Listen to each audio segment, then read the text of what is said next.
Hello everyone, and welcome to Train Talk. Today we are going to talk about an important safety device used on railroads. Some people think they are cool. Some people think they're loud and annoying. Well, love them or hate them, they are incredibly important for the safe operation of the railroad. So today we are going to talk about locomotive air horns. This is an interesting topic to me as it is something that really isn't discussed all that much in the world of trains. For instance, did you know that most horns are actually designed to play a nice musical chord and not just a bunch of noise?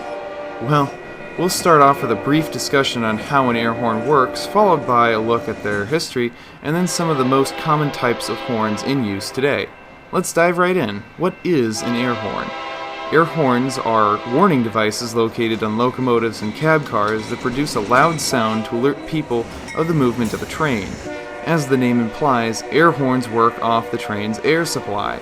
This is the same source of air used to apply the brakes on the train. The pressure of the air is usually right around 140 pounds per square inch. Horns function similar to a brass musical instrument like a trumpet or a trombone. A valve is pulled, causing high-pressure air to enter the horn, producing a loud noise. In the case of a horn, the air enters through the base called a manifold. Air in the manifold travels into each of the individual chimes or bells. The air enters the back part of the bell called the power chamber, causing large metal discs or diaphragms to bulge and vibrate. This vibrating is what creates the sound. The sound is further amplified by the shape of the bell as it travels down the widening throat. It is important to remember that horns are first and foremost a warning device, so they are incredibly loud, usually ranging from about 90 to 120 decibels as measured next to the locomotive. That's almost as loud as a jet airplane.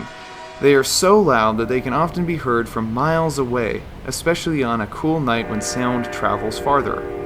In the United States, horns are typically sounded when a train starts to move or approaches a road crossing. 2 blasts are sounded when the locomotive begins traveling forward, and 3 blasts when beginning to reverse. When a train is approaching a road crossing, the locomotive crew is required to sound a specific horn sequence of 2 long blasts, a short blast, followed by another long blast that is held at least until the locomotive enters the crossing. This sequence must last between 15 and 20 seconds, a requirement made by the United States Federal Railroad Administration. In some cases where there are many homes near the tracks, cities have created quiet zones where trains do not have to sound their horns, but more on that in a future episode. In addition to starting and approaching road crossings, train crews also sound their horns when they are approaching work crews along the railroad track. Air horns first started to appear in abundance in the mid-1900s. It was at this time that the new electric and diesel locomotives were beginning to appear. In fact, some of the first air horns used in the United States were single-chime horns used on the Pennsylvania Railroad GG1 electric locomotives built in the mid-1930s. They were built by a company called Leslie and classified as an A200. Some steam locomotives, such as the Southern Pacific Daylight, were also equipped with these single-chime air horns.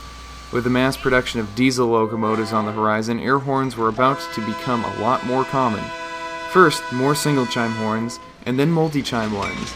In the early 1950s, a man by the name of Robert Swanson came up with the initial designs for many of the multi-chime air horns still in use today. Swanson, a mechanical engineer from British Columbia, believed that a horn should play a chord or arrangement of musical notes that is pleasing to the ear rather than just a bunch of noise.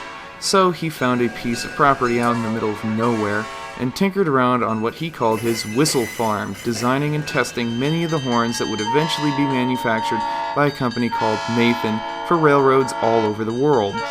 Since then, the basic design of air horns has changed very little, and the companies Nathan and Leslie are still the biggest horn manufacturers, with Nathan outselling Leslie by a large margin. There are many different types of horns. As I mentioned before, Nathan and Leslie are the 2 major manufacturers of train horns today, but there are some others. Leslie makes an assortment of different bells for 2, 3, and 5 chime air horns, the most common of which are the RS3L and the RS5T. The horns are currently manufactured in India. Nathan horns are a little more complicated. The horns can be broken down into different groups called families. These families are determined by the overall shape of the horn. The major families of horns that are produced are designated by one of three letters: M, P, and the most common, K. Historically, there have been some other families of horns, but we won't get into those at this time. Each of these families has 3-chime and 5-chime variants, and in some cases, 2 chimes. Horns are typically named by letter of the family followed by the number of chimes. For instance, a 5-chime M horn would be called an M5. As I mentioned before, by far the most common types of horns in use today are in the K family, and most of these are 5 chimes. This is my personal favorite, called the K5LA. K indicates the family, followed by the 5 indicating the number of chimes. L indicates that the manifold is low profile as opposed to stacked like some other K horns, and the A indicates American tuning. This horn was designed for Amtrak in 1976 to play a happy, cheerful sound, and all of their locomotives built after 1976 were equipped with K5LAs. They are also used on many commuter and freight railroads. There is a Canadian-tuned version of this horn called the K5L, which differs from the K5LA by 2 notes. The bells are numbered from lowest pitch or longest throat length to highest pitch or shortest throat length. I've numbered the bells in this picture to demonstrate this. The number 1 bell plays a D sharp, the 2 plays F sharp, the 3A plays G sharp, the 4A plays B, and the 5 plays a D sharp, 1 octave above the D sharp played by the number 1. For those of you musicians out there, the name of this chord is a B major 6th. I've opened up this horn so you can see what all the parts look like. Here you can see the 2 metal diaphragms. A thin piece of rubber separates the 2 diaphragms called a separation ring.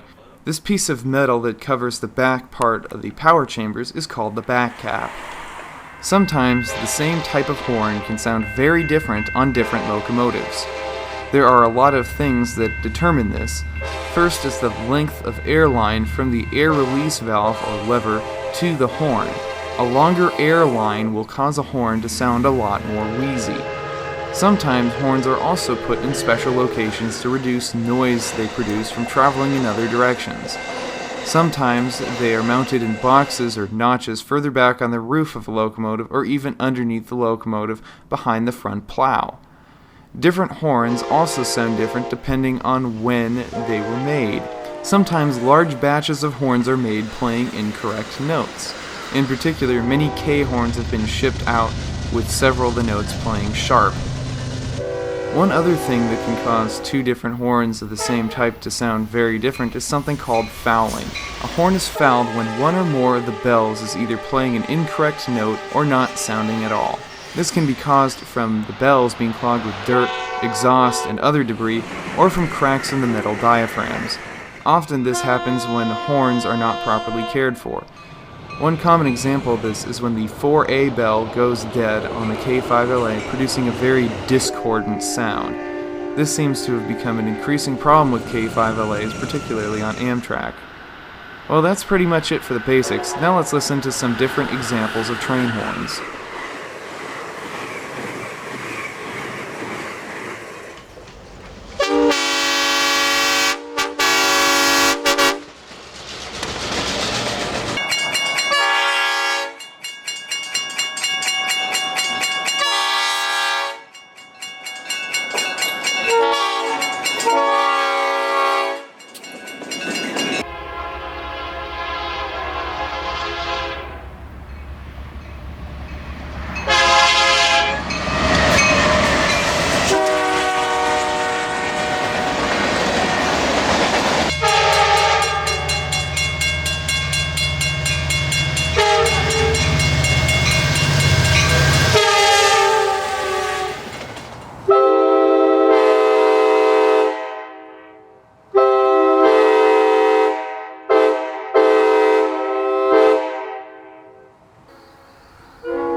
Well, I hope you enjoyed learning about train horns in this episode.